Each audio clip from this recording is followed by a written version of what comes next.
Amém? Vocês estão com expectativa? A Bíblia fala que Deus supre muito mais do que as nossas expectativas. Então, tenham expectativa porque vão ser supridas, amém? E eu queria intitular essa... Podem se assentar, irmãos. Intitular esse culto de hoje como o poder da palavra e o mover do Espírito, porque andam juntos. Amém? E a primeira coisa que Deus colocou no meu coração foi relembrar tudo aquilo que o pastor Ricardo falou sobre a ressurreição, o poder da ressurreição, o poder de trazer a vida, o poder de tirar do mundo dos mortos aquilo que estava morto e trazer a vida sonhos, trazer a vida circunstâncias, trazer a vida coisas que estavam adormecidas dentro de nós, amém? E muitas vezes o diabo tem nos roubado esse poder da ressurreição, porque a palavra de Deus diz que ela é vida, viva e eficaz. Ela traz vida onde ela chega. E nós, como portadores da palavra, e eu digo nós, todos nós, somos portadores da palavra, porque temos o Espírito Santo habitando dentro de nós. Nós temos esse poder de trazer vida àquilo que estava morto. Amém? Então nós não podemos tornar natural aquilo que é sobrenatural. Nós não podemos tornar ou fazer como comum aquilo que é extraordinário. Os bordões ou jargões que falam, né, que o nome de Jesus tem poder. Ficou tão comum que as pessoas só falam, o nome de Jesus tem poder. Mas elas nem, quando elas falam isso, elas nem imaginam tudo aquilo que elas estão falando mesmo. Virou tão banal, tão comum, e é isso que o diabo quer. Que vire comum as coisas de Deus, mas as coisas de Deus não são comum. Elas são extraordinárias. Amém?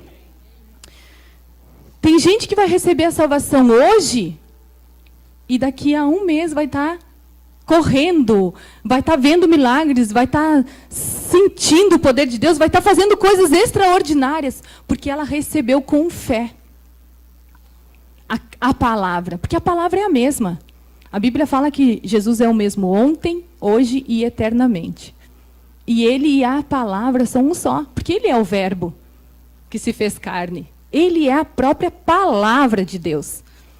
Ele é o mesmo ontem, hoje e eternamente. A palavra, ela é a mesma ontem. Passarão céus e terras, mas a palavra não vai passar. Olha o poder que há na palavra de Deus. Amém? E quando a gente se move com ousadia, a gente vai ver sinais. A palavra diz que os sinais acompanharão quem? Aqueles que creem. E aqueles que vão. Sinais e maravilhas acompanharão os que creem. Em meu nome, ele falou. Em meu nome. É no nome de Jesus que a gente vai fazer as coisas. Mas a gente precisa se mover. A gente precisa crer. Amém? Quem aqui tem dúvida da palavra? Que ela não é a verdade. Quem aqui tem alguma dúvida de que a palavra de Deus pode não ser a verdade, pura e absoluta?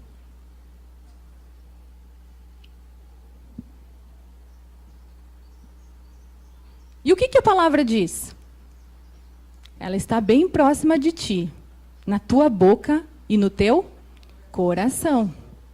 Se ela é a verdade e ela está próxima de nós, na nossa boca e no nosso coração, por que a gente não deixa ela sair? Que nós temos priorizado a palavra? O que nós temos feito com a palavra que nós temos recebido aos domingos, que nós temos recebido, porque a Bíblia fala para a gente acolher com mansidão a palavra. E eu creio que aqui nós temos irmãos cheios de mansidão, porque já receberam o Espírito Santo e têm todos os frutos do Espírito, amém? E aqueles que acolhem com mansidão a palavra, ela é poderosa para fazer grandes coisas na nossa vida, amém? E então, ela tem ocupado o maior lugar, ou o lugar de maior importância na nossa vida? Em Mateus 6,33 fala que Nós precisamos buscar, em primeiro lugar, o reino de Deus e a sua justiça. E aí, tudo vai ser acrescentado. E parece que o curso desse mundo desfez tudo que a palavra fala. Parece não é, né? O curso do mundo desfaz tudo que a palavra fala. A palavra fala para, em primeiro lugar, a gente buscar o reino e a sua justiça. E todas as coisas vão ser acrescentadas. E daí, na correria, a gente acaba buscando as outras coisas e deixando, não digo por último, mas não dando a prioridade necessária. Não dando a maior importância. Não buscando em primeiro, sendo o primeiro foco. Aquilo que a gente prioriza é aquilo que a gente demonstra dar maior importância. Amém? E aí, o que mais ardeu no meu coração essa semana foi ter um desejo ardente pela palavra. Um desejo ardente. Quando a gente conheceu o nosso marido, né? Quem é casado aqui sabe. Quando a gente viu pela primeira vez e deu o primeiro beijo, a gente se apaixonou, queria estar toda hora junto, queria estar ligando. Nem tinha celular na época, né? Vou falar a minha idade. Mas a gente ficava querendo estar próximo e querendo estar sempre junto e querendo ouvir a voz e querendo... E é isso que Deus quer. Que a gente esteja tenha um desejo tão ardente pela palavra ou pela pessoa de Jesus, se é que vocês estão entendendo. Quando eu falo a palavra, eu falo do próprio Cristo. Amém? Que a gente tenha um desejo tão ardente pela palavra, pelas coisas de Deus, pelo reino, pelas coisas do Espírito, que a gente queira estar sempre, 24 horas. E eu não digo estar 24 horas orando. Não é isso. Mas é estar 24 horas envolvido com o Espírito Santo. Em tudo que for fazer, em tudo que for viver, em todo passo que for dar, em cada decisão que tiver que tomar. Buscando Ele. Buscando em primeiro lugar Ele. Tem uma situação difícil para resolver. E agora, como Jesus faria? Lembram quando foi a mulher pega em adultério? Todo mundo, a lei dizia para apedrejar. Todo mundo esperava que ele apedrejasse, porque ele, afinal de contas, cumpria a lei. Mas ele fala o quê? Quem não tem pecado, que atire a primeira pedra. Ele vai contra tudo aquilo que os outros estavam querendo fazer. Por quê? Porque ele se movia por amor, por compaixão. Amém? E aí, como o Espírito Santo falou que nós precisamos ser mais ardentes pelas coisas do Espírito, eu fui ler um livro. E esse livro me pegou de uma tal maneira, A Quarta Dimensão, de um pastor lá da Coreia, da Assembleia de Deus. E esse livro, meu Deus do céu, esse homem se move. Quer dizer, até quando eu li o livro, ele ainda era vivo e ele se movia, pelo menos. Amém? De tanto poder no Espírito Santo, que ele conta muitos relatos de pessoas curadas, muitos relatos de pessoas saindo da cadeira de rodas, muitos relatos que ele viu, que ele orou em nome de Jesus e aconteceu. E aí eu comecei a pensar assim, o que a igreja no Brasil tem feito que não tem visto esses moveres? O que nós temos feito de diferente? Que a palavra é a mesma. Amém? O poder é o mesmo. E aí me veio a palavra ousadia. E eu fui ler Atos 2.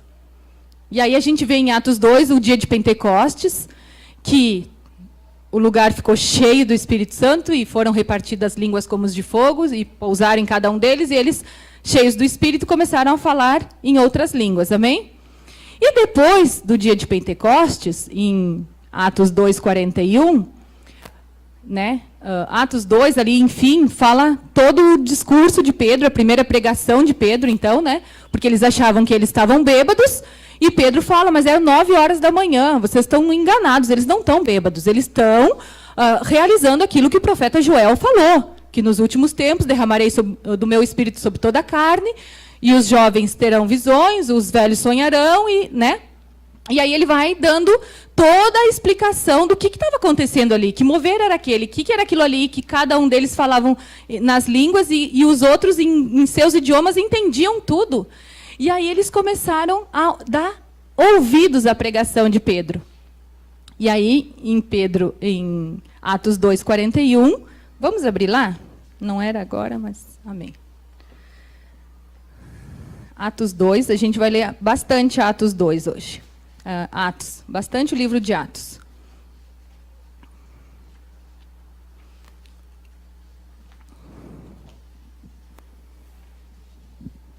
Eu só vou ler o 22, do 22 ao 24, porque fala assim, ó, a pregação de Pedro, tá?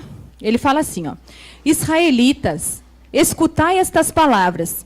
Jesus de Nazaré, homem aprovado por Deus diante de vós, por meio de milagres, feitos portentosos e muitos sinais, que Deus, por meio dele, realizou entre vós, como vós mesmos bem sabeis. Este homem vos foi entregue por propósito determinado e pré-conhecimento de Deus, mas vós, com a cooperação de homens perversos, o assassinaram, pregando-o numa cruz. Contudo, Deus o ressuscitou dos mortos, rompendo os laços da morte, porque era impossível que a morte o retivesse. No 36, ele fala assim, ó, passa lá para o 36. No 2 mesmo, 36. Sendo assim, que todo o povo de Israel tenha absoluta certeza disto: este Jesus, a quem vós crucificastes, Deus o fez Senhor e Messias. E aí o 41, que foi o que eu falei para vocês, diz assim, ó: assim, todos quantos aceitaram a sua palavra foram batizados, e naquele mesmo dia juntaram-se a eles cerca de 3.000 pessoas. Primeira pregação de Pedro, após o dia de Pentecostes, após receber o Espírito Santo, né? A primeira pregação de Pedro ganhou 3.000 pessoas.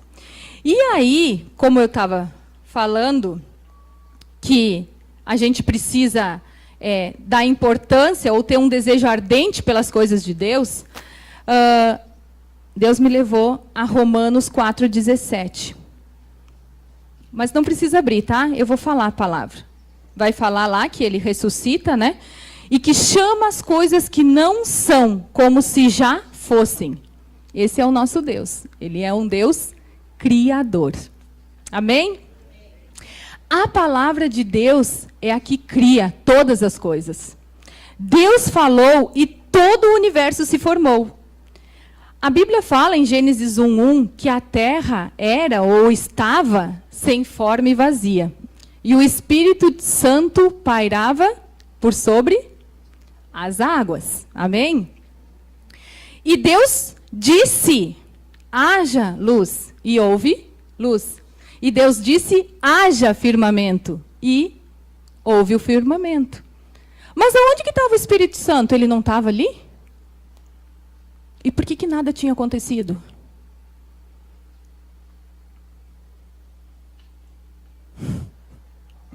Eu também fiquei com essa cara quando eu ouvi isso. O Espírito Santo, ele pairava sobre as águas. E ele não podia, ou ele não fez nada, porque ele precisava de uma palavra de ordem. O Espírito Santo precisava da palavra criadora para ele criar as coisas. O Espírito Santo precisava da palavra de Deus para criar todas as coisas, amém? Deus hoje nos diz: diga a palavra. Dê-me o material com o qual eu possa construir ou criar os acontecimentos milagrosos que vocês querem. Fale a palavra. Ela está perto de ti, na tua boca e no teu coração. Abre a tua boca. Você não precisa ser profeta para falar a palavra. Você precisa só crer. Amém? Nós já entendemos que somos coparticipantes da natureza divina. Amém?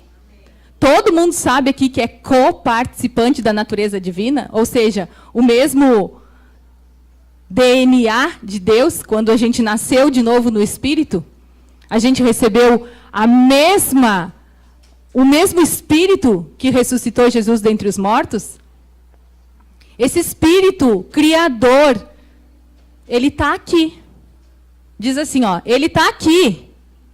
Ele habita no meu plexo biliar. Ele está aqui. Mas ele não vai se mover se eu não quiser. O Espírito Santo, apesar de ter aquele poder dínamos, que eu já preguei aqui, que vem da palavra grega de dinamite, apesar dele ter esse boom por dentro, ele não vai fazer nada se a gente não deixar, porque ele é cavalheiro. A Bíblia fala que ele deu o livre-arbítrio, Deus deu o livre-arbítrio. Ele só vai fazer alguma coisa se nós permitirmos. Ele só vai se mover, ou criar, ou ressuscitar, quando a gente liberar a palavra. A palavra, ela é poderosa e eficaz, mais cortante do que uma espada de 2 gumes. Ela é poderosa. Alguém tem dúvida da palavra ser poderosa? E por que a gente não fala a palavra? Por que a gente não deixa o Espírito Santo criar? É Ele que vai criar todas as coisas, é Ele que vai fazer, é Ele que vai mover, é Ele que vai agir, é Ele que vai ressuscitar, é Ele que vai fazer todas as coisas. Mas Ele precisa que a gente fale a palavra. Portanto, a igreja precisa ordenar, dar ordens. A igreja hoje, ela perdeu a arte de dar ordens. Os cristãos estão se tornando eternos mendigos, mendigando constantemente. Ai, pai, me dá. Ai, pai, eu quero. Ai, pai, o senhor não está vendo?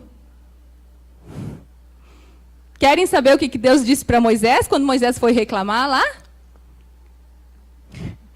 Êxodo 14 diz assim, ó, que Moisés, vendo os egípcios se aproximando, Moisés falou, Senhor, o senhor não está vendo? Olha aí, os egípcios estão se aproximando de nós. Pai, nos ajuda! E Deus repreende Moisés dizendo, por que clamas a mim?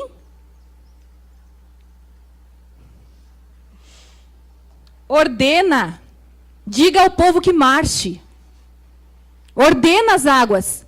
Bate com o teu cajado, ergue o teu cajado, desculpa. Ergue o teu cajado e ordena as águas que se abram. E às vezes a gente fica lá mendigando, e Deus está dizendo, eu estou vendo. E quando que tu vai abrir a boca e ordenar essa situação? Quando que a igreja vai dar ordens às situações? A igreja, ela se acovarda porque ela acha que está dando ordens a Deus. Ao contrário, quando a gente dá ordens à situação, a gente está crendo no que Deus falou. A gente está crendo no que a palavra disse. Ele disse, já dei. Jesus, antes da ascensão, ele fala, dou-lhes toda a autoridade. Vocês acham que Jesus tinha pouca autoridade? Jesus tinha e tem autoridade no céu, na terra e no inferno. Ele tem toda a autoridade. Tudo é dele. Tudo é dele. Amém? E ele fala, vos dou toda a autoridade. Marcos 16. Vamos para essa palavra que não estava no script, mas é Deus falando.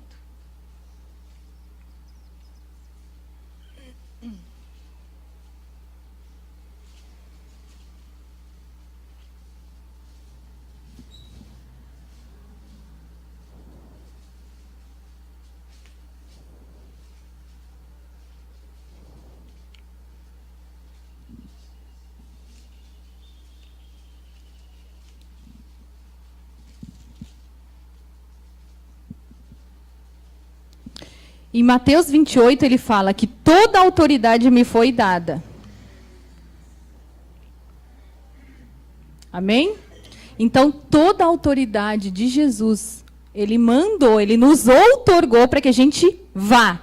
E aí, no Marcos 16, que eu falei para vocês, ele fala assim, ó, e estes sinais acompanharão aos que crerem. Em meu nome expulsarão demônios, em línguas novas falarão, pegarão serpentes com as mãos, e se algo mortífero beberem, de modo nenhum lhes fará mal. Sobre os enfermos imporão as mãos, e eles serão curados. Toda a autoridade. Jesus outorgou à igreja, para, em nome dele, nós irmos. Em nome dele, fazermos. Em nome deles, mudarmos as situações. Em nome deles, mandarmos o mar se abrir e o mar se abrir. E aí, A gente fica igual a Moisés. Senhor, nos ajuda, os egípcios estão chegando. Pai, as contas estão chegando, nos ajuda, nos socorre. E ele deve estar dizendo, ordena. Em meu nome. Fala a palavra. Ou foi pouco o preço que eu paguei lá na cruz por vocês? Vão querer mais uma vez crucificar o Filho de Deus? O que nós estamos esperando para nos movermos em fé? Amém? Tudo é pela fé, tudo é pela graça.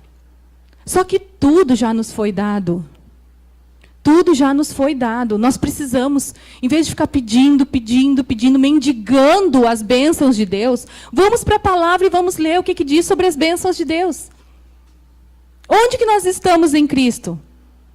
Nas regiões celestiais, assentados à destra do Pai, juntamente com Cristo. É aí a nossa posição, para começar. Não é de mendigos, é de filhos. Se o meu pai é o rei, eu vou estar mendigando lá, pai, por favor. Se o meu pai é o dono de todas as coisas, como que é a minha posição? Se fosse naturalmente falando, se você fosse filho de um presidente hoje, você ia estar mendigando junto com os outros lá fora? Como que você se colocaria diante do seu pai?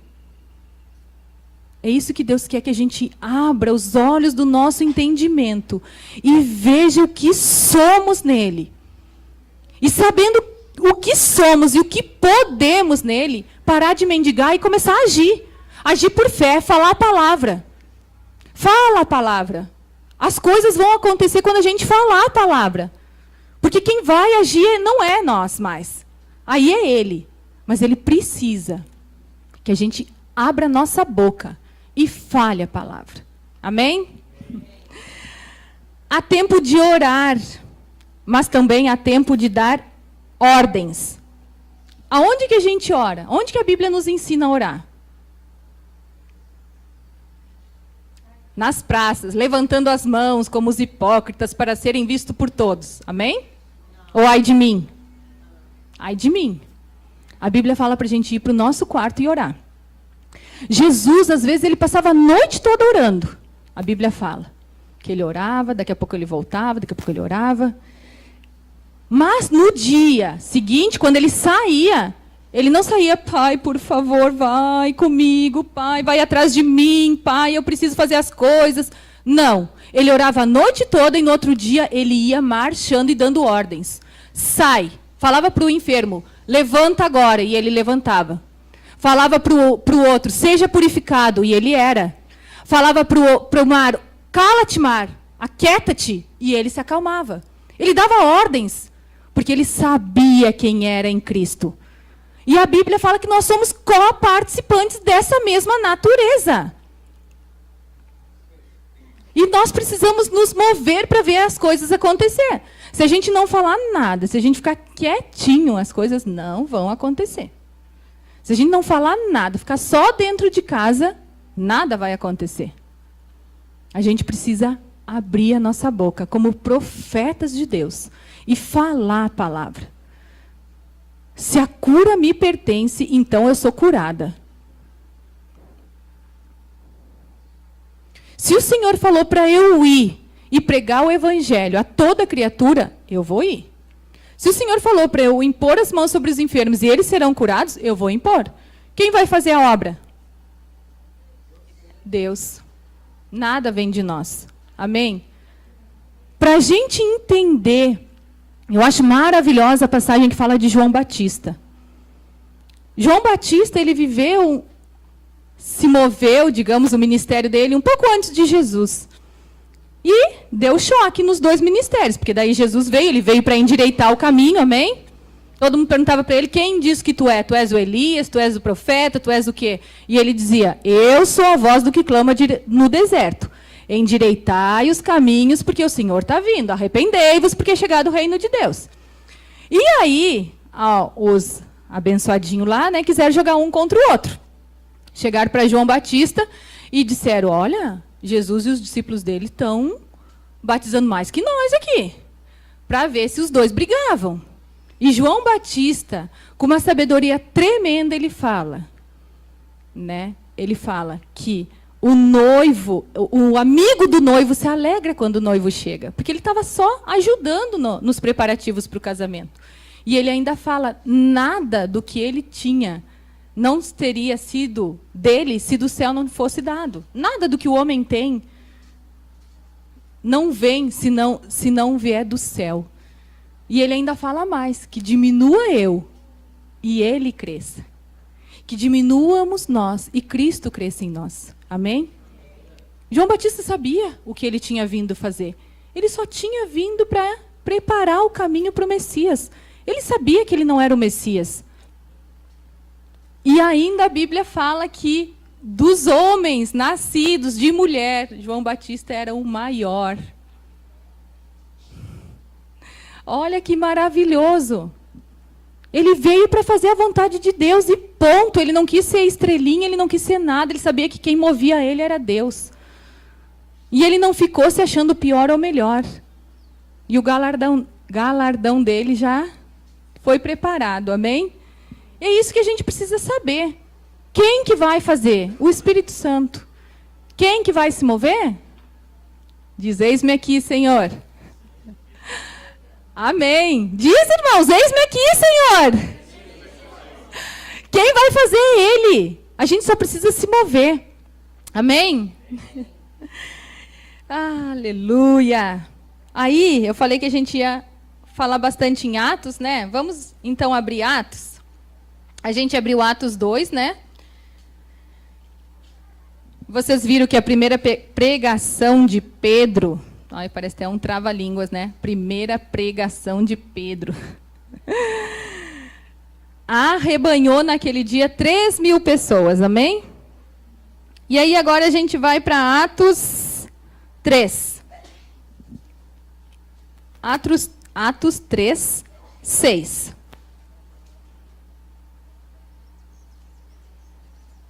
Atos 3, depois eles cheios do Espírito Santo, eles saem a fazer a obra. Aí a primeira pregação dele, ele vai falar sobre Jesus, que ele que era o Messias, e cheio do Espírito Santo, ganha 3.000 pessoas. Aí Atos 3 já começa falando do aleijado de nascença, que estava lá, todo dia botava aquele miseravinho lá na porta do pórtico, do portão formoso lá, na frente dos portões do templo, todo dia levavam ele lá, largavam ele lá para receber os donativos, as esmolas, e todo dia, no final do dia, iam lá, retiravam ele, porque senão ele ficava lá, né? Eu creio. A Bíblia só fala que todo dia levavam ele, mas que tiravam não, mas aí... Amém? E Pedro e João, subindo ao templo para orar, amém? Às 15h, viram lá aquele aleijado, e se compadeceram dele. E aí, fixando os olhos neles, disseram, olha para nós. E aí é o 6 que eu vou ler agora, tá?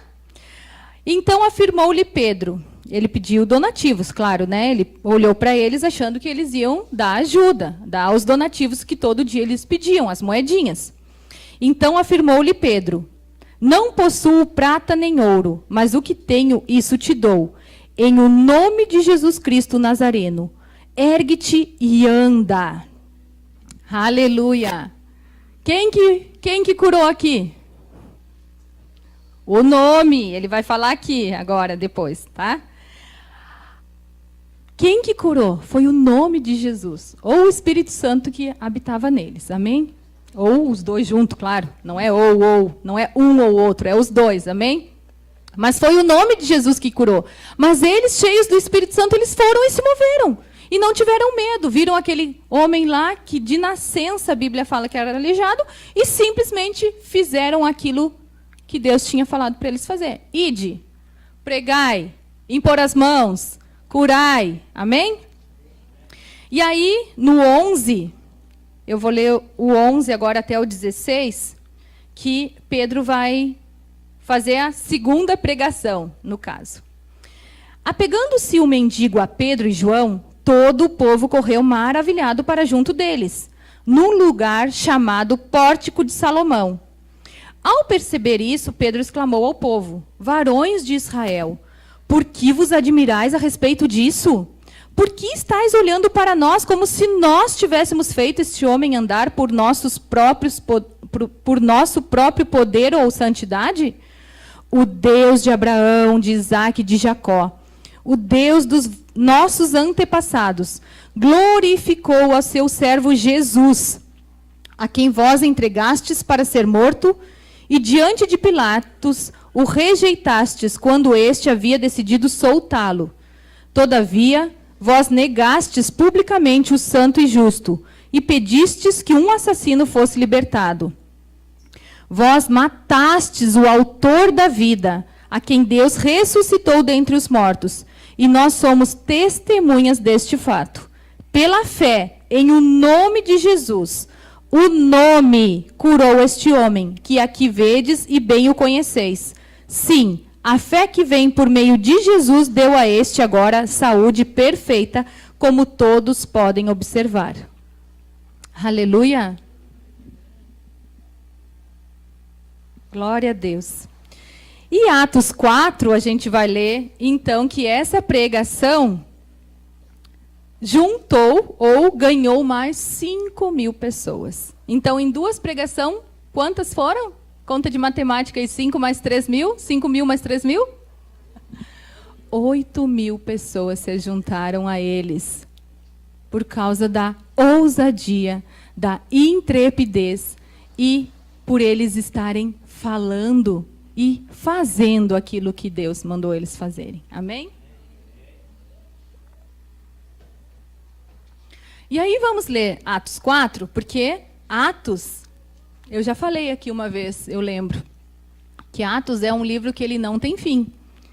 Porque hoje nós somos os apóstolos de Cristo. E ele está sendo escrito, cada atitude ou ato que nós estivermos fazendo em o nome de Jesus. Amém? E aí, Atos 4:4 vai falar que, entretanto, muitos dos que tinham ouvido a pregação aceitaram a palavra, chegando o número dos homens que creram próximos de 5.000. E aí eu quero ler o 9 e o 10 também. Nós vamos ler Atos 4, só que eu vou passar algumas para não ficar muito extenso, tá? Aí eu vou falando para vocês acompanharem comigo. Nós vamos ler o 9 e o 10. Visto que hoje somos questionados em relação a um ato de caridade praticado a favor de um homem doente e sobre o modo como foi curado, tomai conhecimento, vós todos e todo o povo de Israel, de que em o nome de Jesus Cristo Nazareno, aquele a quem vós crucificastes, porém a quem Deus ressuscitou dentre os mortos, sim, por intermédio desse nome é que este homem está aqui diante de vós plenamente curado. No 13, eles estavam no Sinédrio, né? E aí mandaram chamar eles para prender eles. E no 13, eles observaram a coragem de Pedro e de João, e tendo notado que eram homens simples e iletrados, ficaram perplexos e reconheceram que eles haviam convivido com Jesus. Olha a diferença aí. De quem convive com Jesus. De quem se move através do Espírito Santo. De quem faz as coisas. Eles deviam perguntar um para o outro assim, mas não eram pescadores? Não são tudo simples, pescadores, iletrados, não sabem nem se portar, se falar? Com que autoridade que eles falam isso? Com que autoridade eles curaram esse homem? Com que autoridade agora eles se levantam aí para pregar diante do sinédrio todo? Ai. Aí no 18 e 19, fala assim, ó, então, convocando-os novamente, ordenaram-lhes que não falassem, tampouco ensinassem em o nome de Jesus. Contudo, Pedro e João propuseram-lhes, julgai vós mesmos, se é justo diante de Deus obedecer a vós mais do que a Deus. O que é justo fazer? Se calar? Eles podiam se calar, eles tinham sido mandados ser presos, assustaram eles, não preguem mais o nome de Jesus, senão vocês vão receber tantas chibatadas aí, 39 mais uma, né, que a gente sabe que é 40. Mas eles falaram diante do Sinédrio: julgai vocês mesmos, se é mais justo diante de Deus obedecer a vós ou a Deus. E aí, no 29, eles mandam soltar eles, então, né? E depois deles soltos, eles vão orar junto com a igreja deles, junto com todos os irmãos unânimes, elevam a voz e clamam a Deus e tudo. E aí, no 29, ele fala assim, agora, pois, ó Senhor, considera as ameaças deles e capacita os teus servos para proclamarem a tua palavra com toda a intrepidez. Em vez deles se calarem, se amedrontarem, não vamos mais pregar, olha aí, vão nos prender de novo, vão nos bater de novo, por causa do nome de Jesus nós vamos ser açoitados, não fizemos nada de mal, e tá. Não, eles pedem o que para Deus? Ai de mim, Senhor. Eles pedem: capacita os teus servos para proclamarem a tua palavra com toda a intrepidez. Estende a tua mão para curar e realizar sinais e maravilhas por meio do nome do teu santo servo Jesus. E assim que terminaram de orar, tremeu o lugar onde estavam reunidos, e todos ficaram plenos do Espírito Santo, e com toda a coragem saíram anunciando a palavra de Deus. E aqui me mostra uma coisa nas nossas orações. Será que a gente está fazendo a oração certa? Oração baseada na palavra? Ali eu não li tudo, porque Atos 4:23, eles começam a orar e eles falam várias coisas. Eles engrandecem o nome do Senhor. Primeiro eles começam agradecendo pelos sinais, pelas maravilhas, porque Deus criou o céu, porque Deus criou a terra, porque Deus é poderoso, porque Deus é isso, porque Deus é aquilo. E quando a gente se coloca na presença de Deus, como que a gente começa a nossa oração? Pai, eu preciso disso, Pai, eu preciso daquilo, Pai, o Senhor está vendo isso, essa situação, Pai, aquela outra, aquilo outro. A gente parece que Deus é um mercado. Eu preciso disso, eu preciso daquele outro, eu vou levar isso, eu vou levar aquilo. Olha a diferença da oração deles. Eles começam engrandecendo o nome do Senhor. Eles começam exaltando aquele que é digno. Eles adoram, eles exaltam, eles glorificam, eles engrandecem o nome do Senhor. E depois eles não pedem covardia, porque Deus não nos deu um espírito de covardia. Amém? Eles pedem mais intrepidez, mais coragem, mais ousadia, para eles irem. E que os sinais do Senhor acompanham cada vez mais. Com a tua mão poderosa, cura, realiza sinais e maravilhas. Faz coisas grandiosas para eles verem a que nome nós estamos indo. É em teu nome que nós estamos fazendo. É em teu nome que nós estamos nos movendo. Nos dá mais espírito de ousadia. Nos dá mais intrepidez. Vai conosco, vai realizando sinais, vai realizando maravilhas.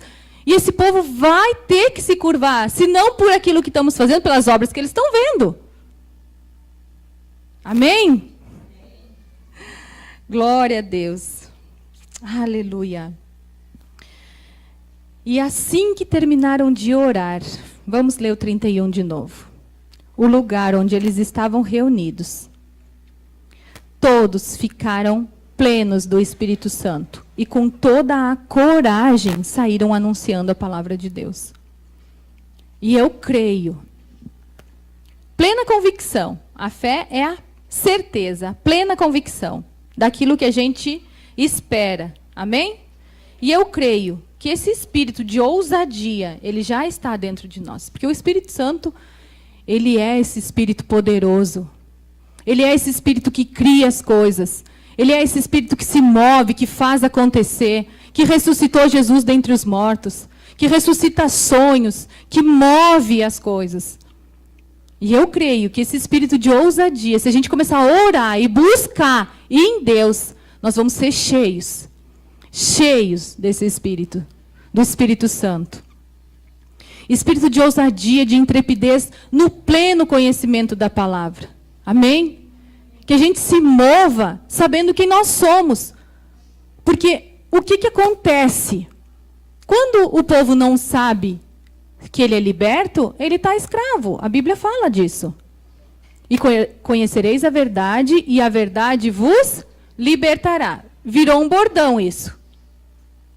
Mas é a plena verdade. Quando a gente conhece a verdade, nós somos libertos. E do que a gente é liberto? Nós somos libertos das mentiras do diabo. Nós somos libertos das fortalezas.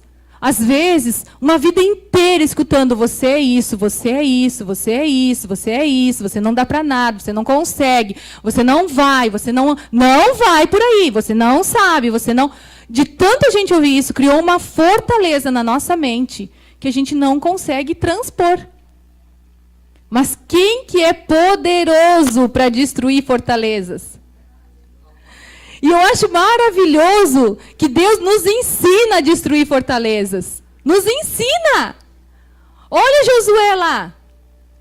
Josué, eles vão atravessar o Rio Jordão, eles atravessam e chegam lá naquela cidade edificada, fortificada, desculpa, e com aqueles baita daqueles muros. E o que Deus fala para eles? Vai lá. Anda 7 dias em volta lá. Só anda, não faz nada. Vai lá e marchem. E vão lá, e rodeiam a cidade. E vai. No último dia, no 7º dia, anda 7 vezes. E vai. Quando terminou de obedecer, Deus fala o quê? Agora. Volta para trás. Nada aconteceu. Irmãos, olha só. Vocês acham que... Como que eles estavam? O que o diabo colocava na mente deles nesses 7 dias? O primeiro dia marchando, como é que uma cidade com muros tão grandes que a casa da prostituta Raabe ficava em cima do muro? Olha a grossura que era esse muro. Vocês pensam que é murinho assim, mureta? Era um muro que eram construídas casas em cima dos muros. De tão forte que era o muro. Um dia marcha, não acontece nada. O segundo dia marcha, não acontece nada. O terceiro dia marcha, nada. O quarto dia, nada. O quinto dia, nada. O sexto dia, nada. O 7º dia, Deus ainda manda eles marchar 7 vezes. Na volta de uma cidade inteira. E depois fazer o quê? Gritar. Grita. Povo de Deus, grita. Desadormece esse gigante que está dentro de vocês. O gigante é o Espírito Santo, ele está lá dentro. Ele está borbulhando, igual dinamite, pronta para explodir. E se a gente não gritar, nada vai acontecer. O povo gritou e os muros da cidade caíram. Glória a Deus, os muros caíram. Aleluia! Mas ainda tinha todos os soldados lá dentro para eles enfrentarem. Ai de mim? É tudo fácil. O povo de Deus quer as coisas tudo fácil. Mendigando o favor de Deus, mendigando as bênçãos de Deus que já estão preparadas para eles. Está tudo preparado nas regiões celestiais. Fica mendigando. E quando tem que enfrentar qualquer coisinha, dá ré. Porque isso é muito, muito para mim. Eles tiveram que enfrentar 7 dias, rodeando aquela cidade. E depois de gritar, que eles não precisaram fazer nada, eles só gritaram e os muros vieram abaixo, eles ainda tiveram que enfrentar todos os soldados inimigos. Amém? A gente quer coisas fáceis?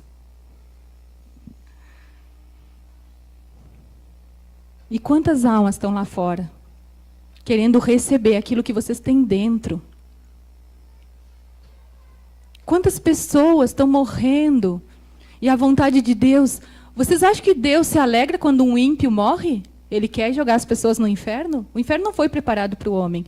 Foi preparado para o diabo e os seus anjos, a Bíblia fala. E a Bíblia fala que Deus se alegra quando um justo morre. Porque voltou para casa, voltou para os braços do Pai. A Bíblia diz que Deus se alegra com a morte de um justo. Mas a Bíblia diz que Deus não se alegra quando um ímpio morre. Amém? A minha oração dessa noite está em 2 Coríntios 10, 5. Nós vamos finalizar com ela. Amém? Atos, a gente está em Atos, daí depois vai ter Romanos e já vai ter 1 Coríntios e 2 Coríntios. 2 Coríntios 10, 5.